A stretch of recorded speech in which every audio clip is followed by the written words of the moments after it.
Zaledwie 3 dni testowe i trzeba będzie się ścigać. Tak trudna rzeczywistość spotkała zespoły Formuły 1. Pora więc zadać sobie pytanie, kto najlepiej wykorzystał ten czas na torze, ale co ważniejsze, kto najlepiej przepracował zimę i właśnie o tym porozmawiamy sobie już za chwilę. Dlatego tradycyjnie polecam nie oddalać się od odbiorników, zostańcie ze mną.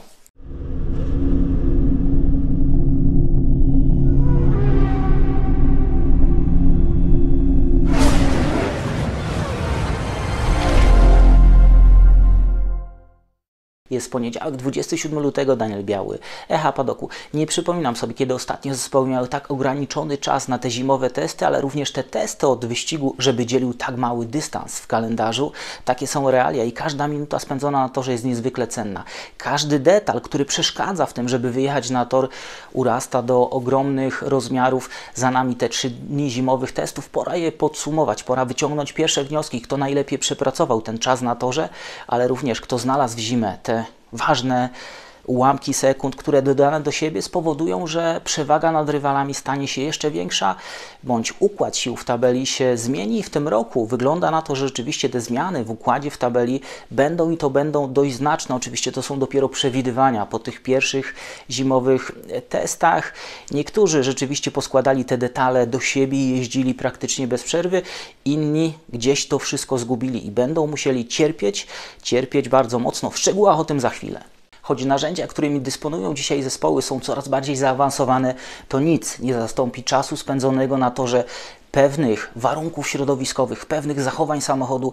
Jeszcze w fabryce, w takich kontrolowanych warunkach nie da się zasymulować, więc to jest jedyny miernik tego, jak ten cały samochód przygotowywany w trakcie poprzedniego sezonu, w trakcie całej zimy pracuje. Zanim przyjrzymy się temu, jak zespoły wykorzystały ten czas na torze w Bahrajnie, było z tym bardzo różnie.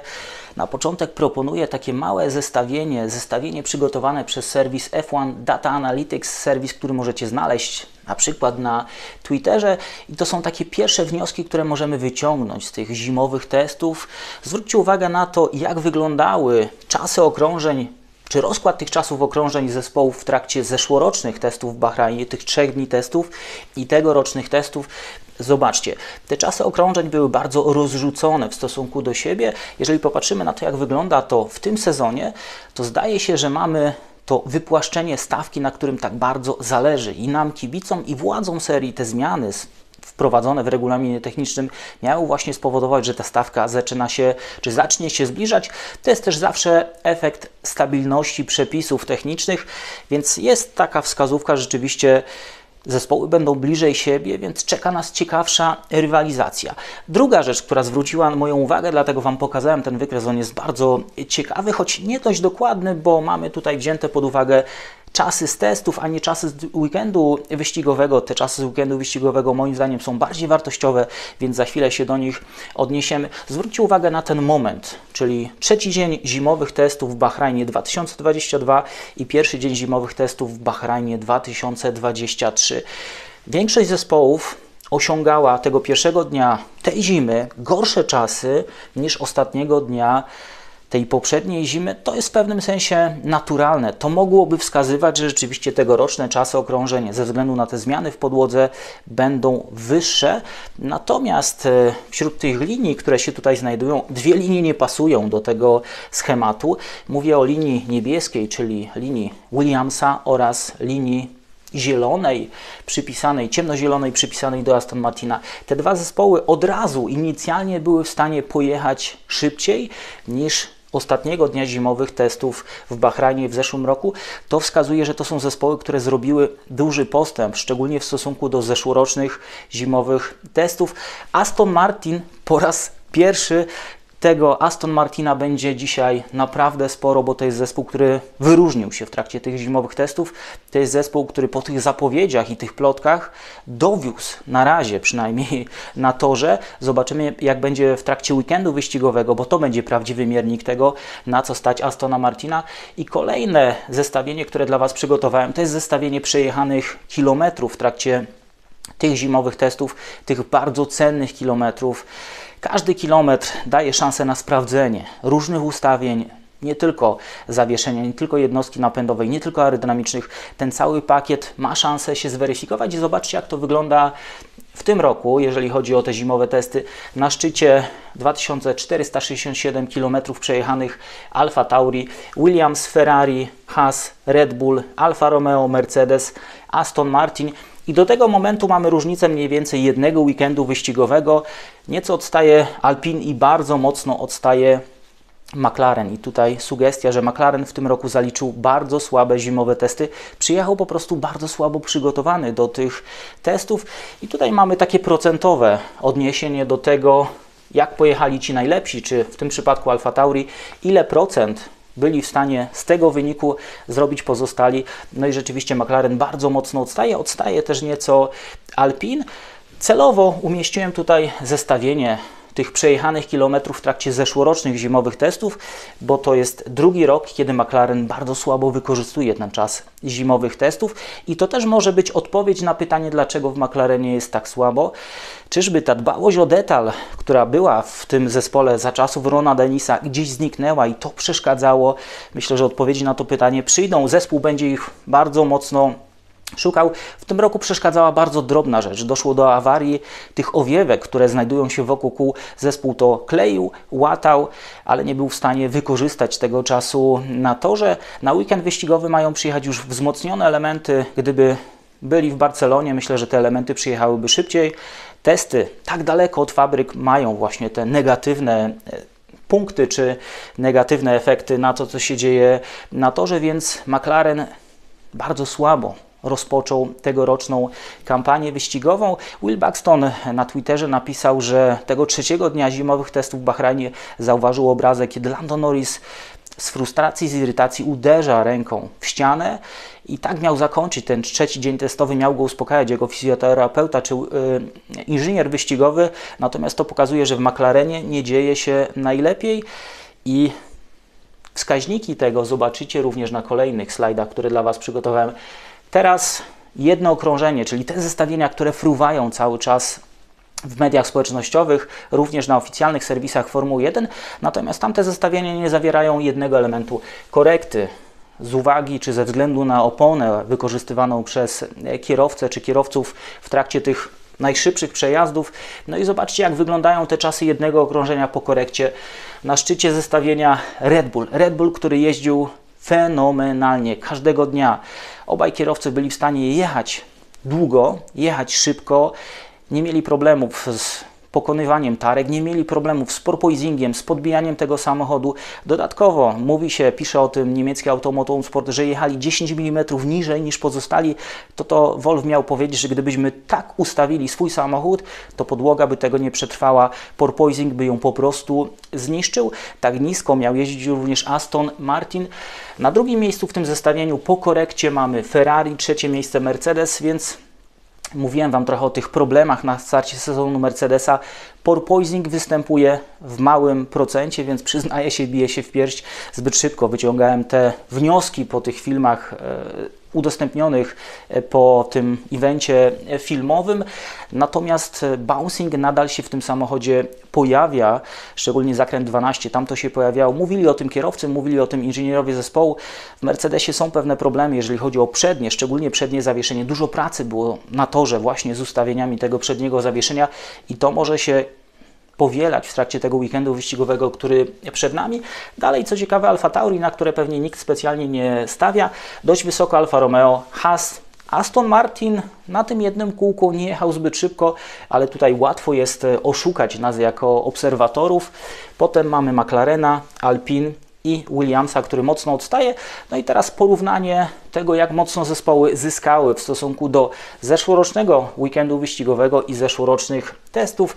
To bym raczej odsunął na bok, umieściłem bardziej z ciekawości, bo właśnie takie zestawienia również pojawiają się w innych serwisach, w oficjalnym serwisie Formuły 1, natomiast ja skupiłbym się na tym zestawieniu i zobaczcie, dwie rzeczy mocno zwracają tutaj uwagę. Wynik Aston Martina.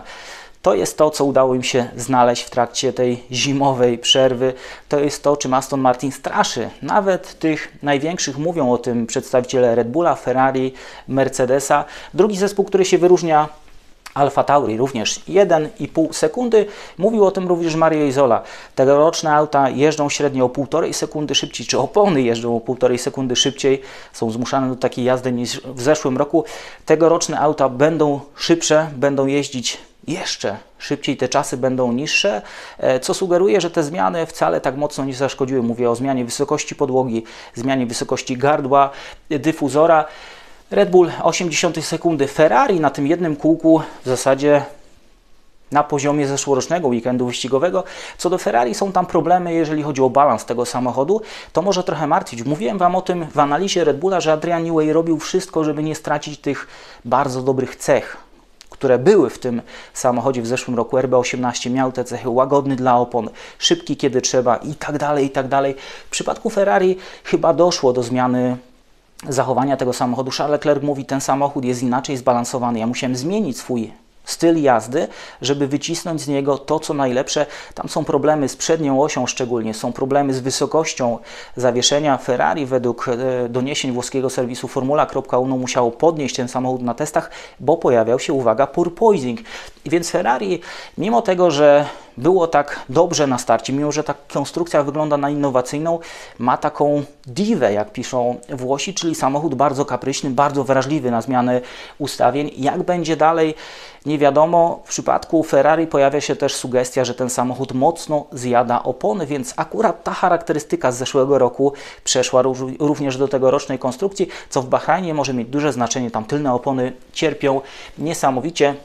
Mercedes również sporo zyskał, Alfa Romeo, warto zwrócić uwagę, Haas, ale są zespoły, które po prostu jeździły słabiej, zmieniały tą koncepcję w trakcie zeszłego roku, więc stąd ta różnica. Jeżeli chodzi o te porównania do testów z 2022 roku, zobaczcie, jakie tu są duże różnice. To jest sugestia, że zespoły nie były jeszcze wtedy optymalnie przygotowane, albo niektórzy po prostu się oszczędzali. W tym roku również są tacy, którzy się mocno oszczędzali. No a teraz to, co mniej kłamie, co nie kłamie tak dużo, choć bierzcie to z dużą dozą takiej niepewności, czy bierzcie to, jak to się mówi, przez palce, czy przez grube sito, bo tylko 3 dni testowe, sesje poranne, sesje popołudniowe, różni kierowcy, różne temperatury na torze. Teoretycznie popołudniowa sesja, która była chłodniejsza, jeżeli chodzi o temperaturę toru, powinna być zdecydowanie szybsza. Przyjąłem tutaj pewne założenia, porównując te czasy notowane przez kierowców, te średnie czasów, które się pojawiły z tego zestawienia. Wziąłem długie przejazdy do tej analizy i zobaczcie, jak to wygląda w przypadku długich przejazdów. Większość zespołów wykonała te długie przejazdy w zasadzie w całości, taką symulację wyścigu, natomiast gwiazdki przy Alpinie, przy McLarenie, oni kombinowali z tymi długimi przejazdami, szczególnie Alpine próbowało ewidentnie coś ukryć. No i zobaczcie, jak wygląda to zestawienie, czy ten układ sił na długich przejazdach, na symulacjach wyścigu. Red Bull 1,37,3. Red Bull jest z przodu. Red Bull jest z przodu na szybkim kółku, Red Bull jest z przodu na długim dystansie. Może być jeszcze lepiej, bo w samochodzie na tej symulacji był Sergio Perez, natomiast wiemy o tym, że na tym dłuższym dystansie, ale również na jednym kółku zdecydowanie lepiej radził sobie historycznie Max Verstappen. No i Aston Martin 1,37,5. Aston Martin drugą siłą w stawce. Ten stint, czy symulacja wyścigu wykonana przez Fernando Alonso, szczególnie ostatni stint, to jest coś niezwykłego. Ten samochód wyglądał, jakby nie zużywał w ogóle opon. Ten samochód jest szybki, łagodny dla opon, nisko zawieszony, ma dobre właściwości jezdne mechaniczne. Ustawienia w tym samochodzie w zasadzie działają niezależnie od tego, jak mocno inżynierowie przekręcą te klucze. Aston Martin wygląda naprawdę bardzo mocno. To może być największe zaskoczenie tego sezonu. Kolejna pozycja Mercedes. Nie wygląda to wcale tak źle. Mercedes na równi z Alfą Romeo. Alfa Romeo jest też dla mnie zaskoczeniem tego sezonu. Tam mały znak zapytania po tych problemach z jednostką napędową Ferrari. Czyżby Alfa w trakcie tych testów była takim królikiem doświadczonym Ferrari, tego co można wyciągnąć z jednostki napędowej? Nie możemy tego wykluczyć. Potem mamy Ferrari, które nieco odstaje, ale tutaj również sugestia co do Ferrari i Mercedesa.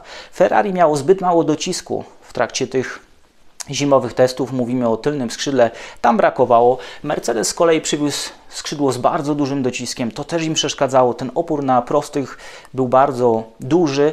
W trakcie tego pierwszego weekendu wyścigowego zespoły przywiozą nieco inne zestawy, jeżeli chodzi o te tylne skrzydła. Różnicy nie będzie na przykład w Red Bullu, ale tutaj może być pewna zmiana.